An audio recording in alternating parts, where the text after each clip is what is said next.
Bonjour tout le monde, j'espère que vous allez bien. Aujourd'hui, comme vous le savez, sans doute, et parce que je voulais un peu rabâcher, c'est l'anniversaire de la très sainte Vierge Marie, de la Mère du ciel et de la terre, la Reine des anges, euh, notre mère à tous. C'est son anniversaire, alors joyeux anniversaire, Marie.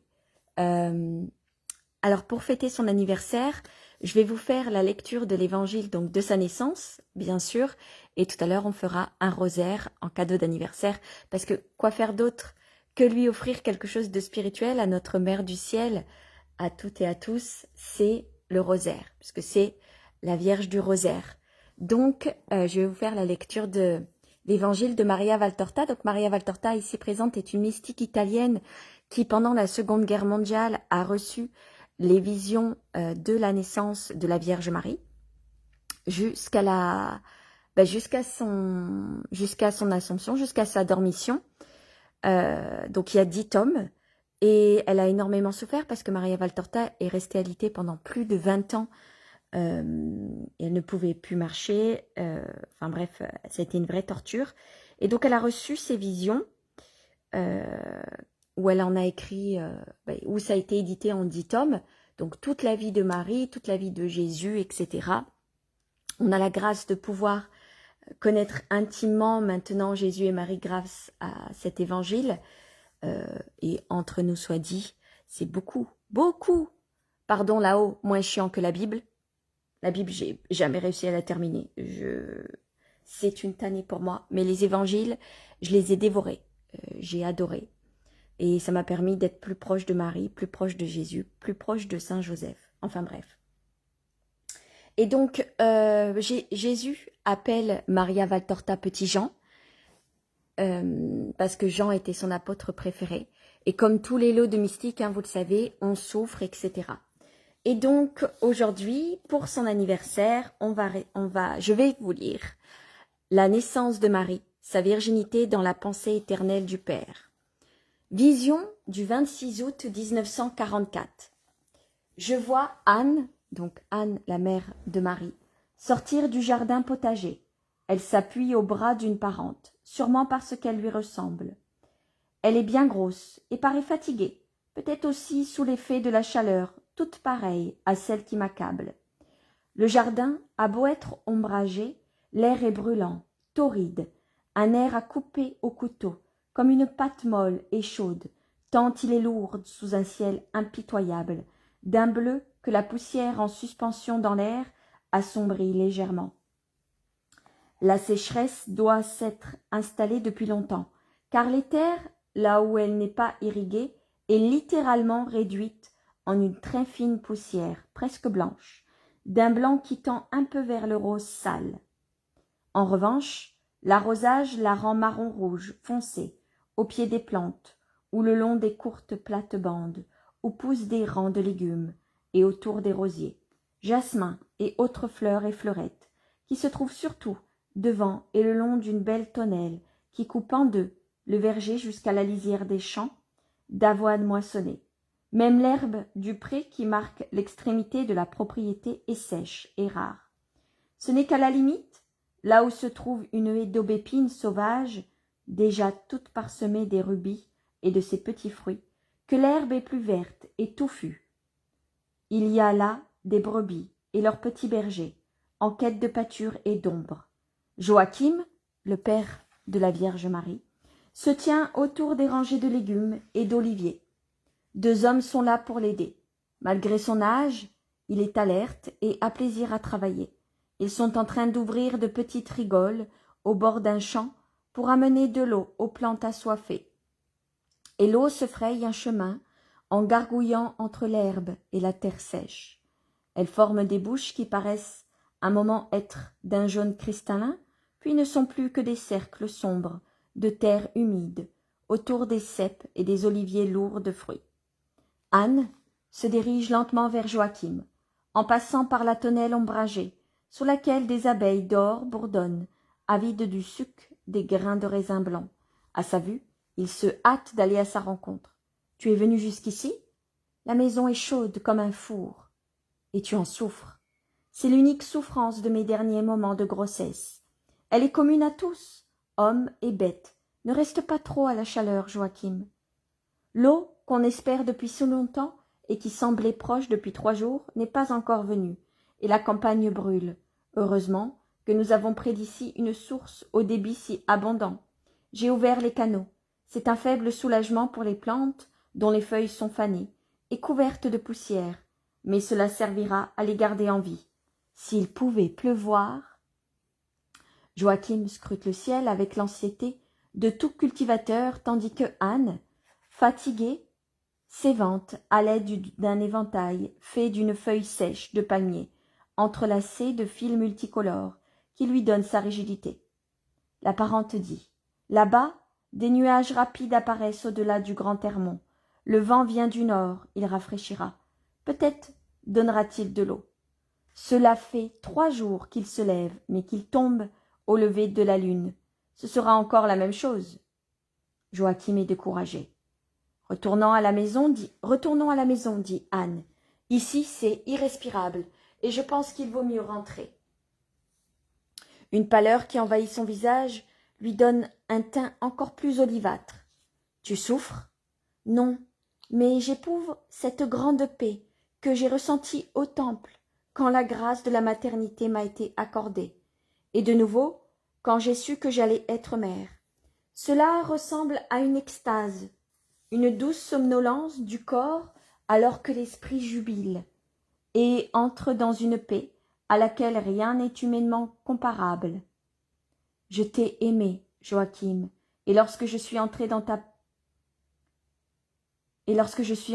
maison et que je me suis dit « Je suis l'épouse d'un juste », j'ai éprouvé cette paix, et encore toutes les fois que ton amour prévenant prenait soin de ton Anne. Mais cette paix-ci est différente, tu vois. Je crois que cette paix ressemble à celle qui, à la manière de l'huile que l'on étend et qui apaise les douleurs, devait envahir l'âme de Jacob, notre père, après son songe des anges. Si je m'y plonge, elle ne cesse d'augmenter à mesure que je la savoure. C'est comme si je m'élevais dans l'azur du ciel, et j'ignore pourquoi depuis que cette joie paisible est en moi, un cantique naît en mon cœur. Celui du vieux Tobie, il me semble qu'il a été écrit pour cette heure, pour cette joie, pour la terre d'Israël qui la reçoit, pour Jérusalem pécheresse et désormais pardonnée. Mais ne riez pas des délires d'une mère quand je dis « Remercie dignement le Seigneur et bénis le roi des siècles, pour qu'en toi ton temple soit rebâti dans la joie. Je pense que celui qui rebâtira à Jérusalem le temple du vrai Dieu sera cet être sur le point de naître. Et je pense encore que ce n'est plus de la cité sainte, mais de mon enfant que le destin a prophétisé, quand le cantique dit « Tu brilleras d'une vive lumière, tous les peuples de la terre se prosterneront devant toi. Les nations viendront vers toi et t'apporteront des présents. Ils adoreront en toi le Seigneur et considéreront la terre comme sainte parce que, en toi, elles invoqueront le saint nom. Alors exultera et tu réjouiras sur les fils des justes, car ils seront tous rassemblés, et ils béniront le Seigneur des siècles. Bienheureux ceux qui t'aiment, heureux ceux qui se réjouiront de ta paix, et la première à s'en réjouir, c'est sa bienheureuse mère. » À ces mots, Anne change de couleur et resplendit comme un être éclairé par la lune, puis, par un grand feu et vice-versa, de douces larmes coulent sur ses joues. Mais elle ne s'en rend même pas compte et sourit, tout à sa joie. Tout en parlant, elle se dirige vers la maison, entre son époux et sa parente, qui l'écoute, en silence gagné par l'émotion. Il se hâte, car les nuages, poussés par un vent violent, courent et s'accumulent dans le ciel. La plaine s'assombrit et frissonne, annonçant l'orage. À peine sont-ils arrivés au seuil de la maison, qu'un premier éclair bleuâtre déchire le ciel. Le grondement d'un premier coup de tonnerre rappelle le roulement d'une grosse caisse qui se mêle aux arpèges des premières gouttes sur les feuilles brûlées. Tout le monde rentre, et Anne se retire pendant que, sur le seuil, Joachim, rejoint par ses serviteurs, parle de cette eau tant attendue, qui est bénédiction pour la terre desséchée. Mais la joie fait place à la crainte, parce qu'un orage d'une violence inouïe survient accompagné d'éclairs et de nuages chargés de grêle. Si le nuage éclate, le raisin et les olives seront broyés, comme sous la meule. Pauvres de nous. Mais une autre angoisse saisit ensuite Joachim, cette fois pour son épouse, pour qui le moment est venu de mettre son enfant au monde. Sa parente a beau l'assurer qu'Anne ne souffre pas du tout, il reste anxieux. Chaque fois que sa parente ou quelques autres femmes, au nombre desquelles la mère d'Alphée, sortent de la chambre d'Anne pour y retourner avec l'eau chaude, des bassins et des linges séchés, au feu qui crépite joyeusement sur le foyer central d'une grande cuisine, Joachim leur demande des nouvelles. Mais quoi qu'elles disent, pour le rassurer, il ne se tranquillise pas. Même le fait qu'Anne ne crie pas le préoccupe. « Je suis un homme, dit-il, et je n'ai jamais assisté à un accouchement, mais je me souviens avoir entendu dire que l'absence de douleur est mauvais signe. » Le jour baisse plus tôt que d'habitude à cause de la tempête qui est une violence extraordinaire. Torrent d'eau, vent d'éclairs, il y a de tout, hormis la grêle qui est allée s'abattre ailleurs. Un des serviteurs remarque cette violence et déclare: « On dirait que Satan est sorti de la géhenne avec ses démons. Regarde ces nuages noirs, sent l'odeur du soufre de l'air, écoute ces sifflements sinistres, ces cris de lamentation et de malédiction. Si bien, lui, il est furieux ce soir. » L'autre serviteur rit et répond: « Une grande proie lui aura échappé. Ou bien Michel l'aura frappé d'un nouveau coup de foudre de Dieu, et il en a les cornes et la queue coupée et brûlée. » Une femme passe en courant et s'écrie: « Joachim, il va naître. Tout a été facile et heureux. » Et elle disparaît avec une amphore dans les mains. L'orage tombe brusquement, après un dernier coup de foudre si violent qu'il jette les 3 hommes contre les murs et sur le devant de la maison. Il laisse en souvenir un trou noir et fumant dans le sol du jardin.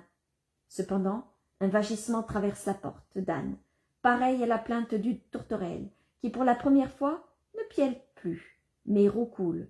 Au même moment, un immense arc-en-ciel se déploie en demi-cercle sur toute la voûte céleste.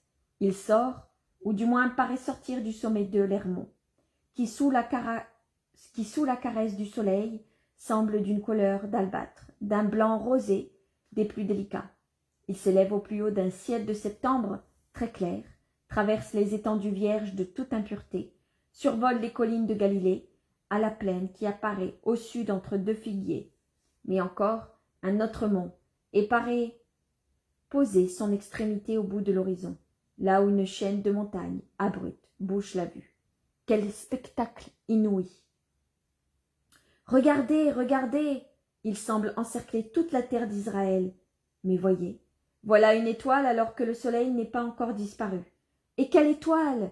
Elle brille comme un énorme diamant.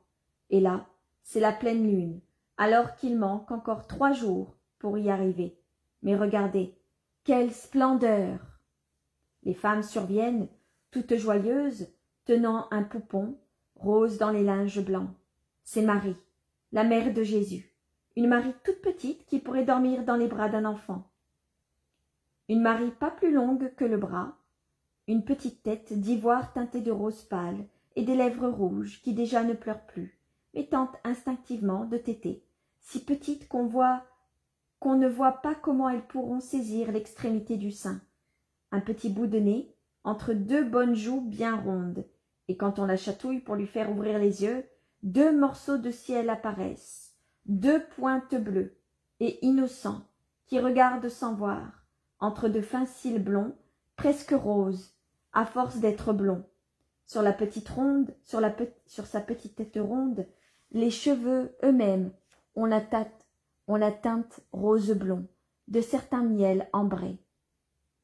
Pour oreilles, 2 petites coquilles roses et transparentes, parfaites, et comme mains, qu'est-ce que ces 2 petites choses qui s'agitent en l'air, puis vont à la bouche, fermées, comme en ce moment.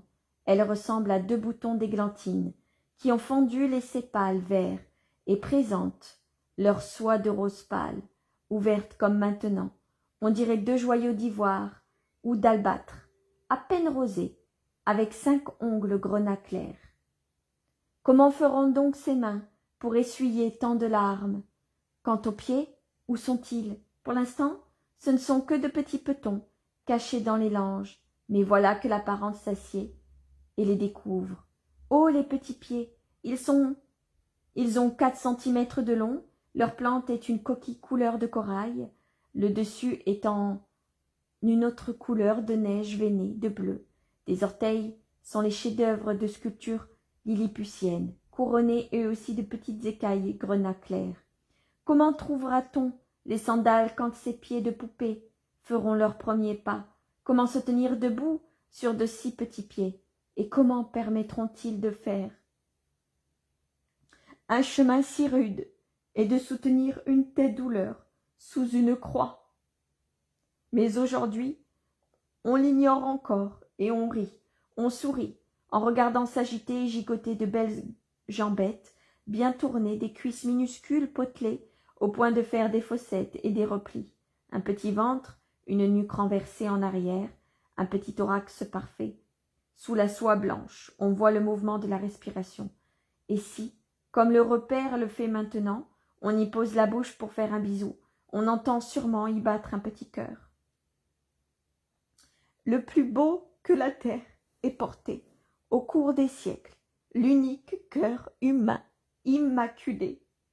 Et le dos, on la retourne et on peut voir la courbure de ses reins, puis ses épaules potelées et sa nuque rose. Elle a déjà de la force, car voilà que la petite tête se lève sur l'arc des minuscules vertèbres. On dirait la tête d'un oiseau qui scrute le monde nouveau qu'il découvre. Elle pousse un petit cri pour protester qu'on la montre ainsi aux yeux de plusieurs personnes. Elle, la toute pure et chaste. Elle qu'aucun homme ne verra plus jamais toute pure. Elle qu'aucun homme ne verra plus jamais nue. La toute vierge, sainte et immaculée. Recouvrez ce bouton de lys qui ne s'ouvrira jamais sur terre, mais qui produira une fleur plus belle encore qu'elle, tout en restant bourgeon. Ce n'est qu'au ciel que le lys du Dieu Trine ouvrira toutes ses pétales, car il n'existe plus, là-haut, aucune poussière de faute susceptible de profaner involontairement cette pureté, car il faudra accueillir là-haut, à la vue du ciel entier, le Dieu Trine, qui dans quelques années, à peine, habitera en elle, père, fils et époux. La voilà de nouveau, enveloppée de linge et dans les bras de son père, et la terre, à qui il ressemble, pas maintenant pour le moment, elle n'est qu'une ébauche d'être humain. Je veux dire qu'elle lui ressemblera une fois devenue femme. Elle n'a rien de sa mère. De son père, elle tient la couleur de la peau et des yeux, et sûrement aussi des cheveux qui, s'ils sont blancs aujourd'hui, devraient être blonds, comme l'indiquent les sourcils. Elle a les traits de son père, en plus parfaits, et plus fins puisqu'elle est la femme de cette femme-là. Elle en a encore le sourire, le regard et les gestes, et la taille, en pensant à Jésus. Comme je le vois, je trouve qu'Anne a donné sa taille à son petit-fils, ainsi que son teint plus ivoire foncé. En revanche, si Marie n'a pas la prestance d'Anne, un grand palmier souple, elle a la grâce de son père. Les femmes qui parlent encore de l'orage et du prodige de la lune, de l'étoile, de l'immense arc-en-ciel, entrent avec Joachim dans la chambre de l'heureuse mère et lui rendent son bébé. Anne sourit à ses pensées. « C'est l'étoile, dit-elle. Son signe est dans le ciel. Marie, arc-en-ciel de paix. Marie, mon étoile. Marie, lune pure. Marie, notre perle. » Tu l'appelles Marie? Oui. Marie, étoile, perle, lumière et paix. Mais ce nom veut aussi dire amertume. Tu n'as pas peur que cela lui porte malheur? Dieu est avec elle. Elle est à lui, avant même d'exister. Il la conduira sur ses sentiers, et toute amertume se changera en miel paradisiaque. Maintenant tu es chez ta maman, dans peu de temps tu seras tout à Dieu. Et la vision s'achève sur le premier sommeil d'Anne mère de Marie, et de Marie, son enfant. Et voilà, je vous ai lu la naissance de la Vierge Marie, aujourd'hui, c'est son anniversaire. Donc, encore un joyeux anniversaire à la Vierge Marie. Pour son anniversaire, bien sûr, vous le savez, on fera le rosaire à 10h30. À tout à l'heure, que la Vierge Marie vous couvre de son manteau, étoiles, perles, qu'elle vous offre des cadeaux pour vous montrer qu'elle est là. Je vous embrasse très fort. À tout à l'heure.